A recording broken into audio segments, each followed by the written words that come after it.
I'm about to reveal something that might shock you. Something that could be sitting in your bathroom cabinet right now, silently attacking the most important organ in your body.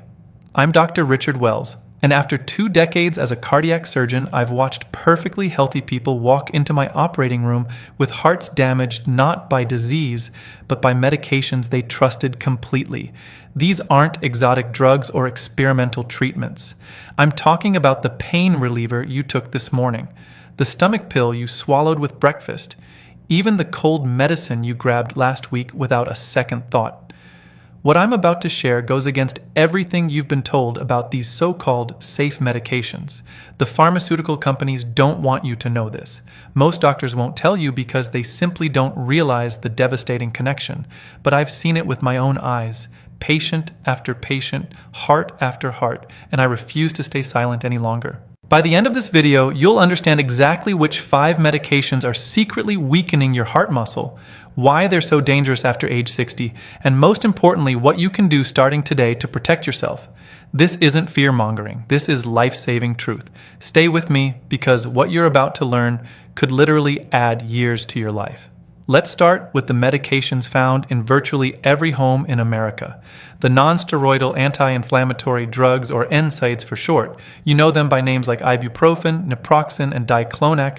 They're your go-to solution for headaches, back pain, arthritis, discomfort. They work brilliantly. There's no denying that.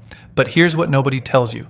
Taking these pills regularly after age 60, especially if you have any heart concerns, is like playing Russian roulette with your cardiovascular system. The medical community has known about this dark secret for decades. Back in 2005, the FDA demanded clear warnings about heart attack and stroke risks on these medications. Yet, millions of people still pop them daily like candy, completely unaware of the danger lurking inside each tablet. Let me tell you about Michael, a 72-year-old patient who loved working in his garden. He suffered from knee arthritis and took almost every single day to manage the pain. One afternoon, while tending to his rose bushes, he felt completely drained. He couldn't catch his breath, and his ankles had swollen to twice their normal size. When he arrived at the emergency room, we discovered he was experiencing acute heart failure. His heart, already working overtime due to his age and mild hypertension, simply couldn't keep up anymore. The trigger wasn't a new cardiac condition. It was the continuous use of that innocent-looking anti-inflammatory pill. How can something so common be so deadly? The mechanism is insidious. NSAIDs block certain enzymes to reduce inflammation, but in doing so, they also interfere with substances that protect your kidneys and blood vessels. This creates 2 catastrophic effects. First, they force your body to retain salt and water. Picture your heart as a pump. If suddenly there's much more fluid in the pipes, that pump has to work at maximum capacity. A young heart can handle this stress, but a heart that's already dealing with age-related stiffness or fighting high blood pressure can fail completely, just like Marcus did. Second, NSAIDs can constrict your blood vessels and elevate blood pressure.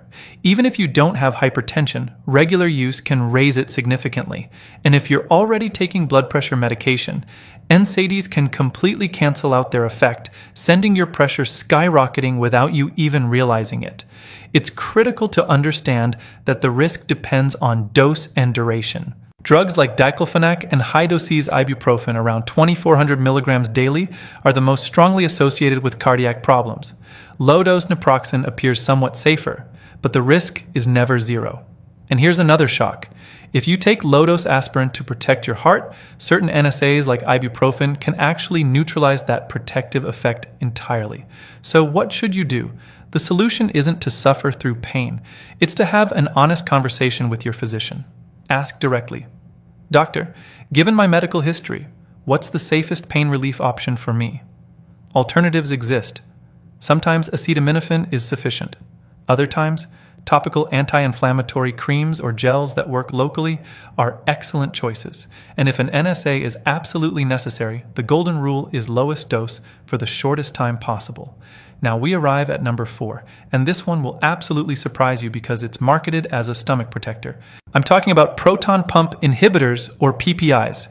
Omeprazole, pantoprazole, lansoprazole, these are among the most prescribed medications in the entire world. Millions of people take them every morning almost like a ritual for reflux, or to protect their stomach from other medications like the NSAIDs we just discussed. And here's the bitter irony. The medication prescribed to protect you from one risk might be creating another danger through the back door. Let me share the story of Helen, age 68, who was prescribed omeprazole for chronic reflux. She was told to take it for life. Her acid reflux disappeared, and she never questioned it again. Years later, during a routine checkup, her electrocardiogram showed something unusual. Blood work revealed the cause. Her magnesium levels had plummeted dangerously low. Magnesium is the guardian of your heart's rhythm. When it's depleted, your heart becomes electrically unstable, like an orchestra without a conductor, and dangerous arrhythmias can emerge. The cause of Helen's deficiency, chronic omeprazole use. PPIs reduce stomach acid, but that acidity is absolutely crucial for absorbing nutrients. When you suppress it long-term, magnesium absorption collapses. But it doesn't stop there. There's something that concerns us even more. Multiple observational studies have found an association between PPI use and increased heart attack risk. One theory suggests these drugs might reduce nitric oxide levels, a molecule that keeps your blood vessels flexible. When it's depleted, vessels harden, setting the stage for a heart attack. The causal relationship is still debated, but the association is deeply concerning. Additionally, omeprazole can interfere with vital medications like clopidogrel, an antiplatelet drug given after heart attacks. It can make this protective medication less effective, leaving the patient vulnerable. The problem is that these drugs have become trivialized. They were created for short-term treatments of 4 to 8 weeks, but they've become a permanent solution for problems that could often be managed with lifestyle changes. If you've been taking a PPI for months or years, don't stop abruptly. Talk to your doctor. Ask, do I really need this long term? Can we reduce the dose? Are there alternatives? And if you must take it chronically, it's essential that your physician monitors your magnesium levels periodically. Before we continue with the next medications, which include some for simple colds, I want to make a quick request. If what you've heard so far seems valuable, I'm asking for 2 simple things. First, subscribe to this channel. My mission is to provide clear, straight-shooting health information so you can make the best decisions. Second, and perhaps more important, share this video. Think about your parents, your grandparents, your friends. A simple click can start a conversation that could genuinely save a life. Thank you for your support. Let's continue with number 3, one that almost everyone has at home. We've reached number 3. Oral decongestants for colds and flu. The ones containing pseudoephedrine or phenylphrine. They're the magic solution for that stuffy nose that won't leave you alone. But that magic solution can carry an extremely high cost for your heart, especially if you already have high blood pressure or any cardiovascular disease. Margaret, a 75-year-old retired teacher, caught a severe cold. To breathe easier, she bought a well-known cold remedy with pseudoephedrine from the pharmacy. By the second day, she felt like her heart was going to burst out of her chest, along with terrible dizziness and a splitting headache. Her son rushed her to the hospital. Her blood pressure was through the roof, and she had developed an arrhythmia. That decongestant had pushed her to the brink. Why does this happen? Pseudoephedrine and phenylphrine are vasoconstrictors. Their job is to narrow blood vessels. In your nose, that's great because it reduces swelling and you can breathe. But the drug doesn't act only in your nose. It travels throughout your entire body, constricting blood vessels everywhere. This has 2 consequences. First, by narrowing the arteries, your heart must pump against much greater resistance. It's like trying to push water through a squeezed hose. The pressure explodes. This can trigger a dangerously high blood pressure spike. Second, they're stimulants. They make your heart beat faster and irregularly. If you already have a sensitive heart, this extra stimulation can destabilize it completely. Recently, European agencies have refocused attention on pseudoephedrine due to its link with rare but serious syndromes involving constriction of blood vessels in the brain. This only demonstrates how powerful its effect is throughout the entire body. The major danger with these drugs is that they're available over the counter. People buy them without reading the fine print and without thinking about the risks. If you're over 60, and especially if you suffer from hypertension or any heart condition, avoid them completely. There are much safer alternatives. Saline nasal sprays, humidifiers, or nasal sprays with corticosteroids that act only locally. Don't let relief for your nose become an emergency for your heart. We arrive at number 2, a delicate but vital topic, mental health. I'm talking about an older class of antidepressants that are still used sometimes for depression and other times for chronic pain.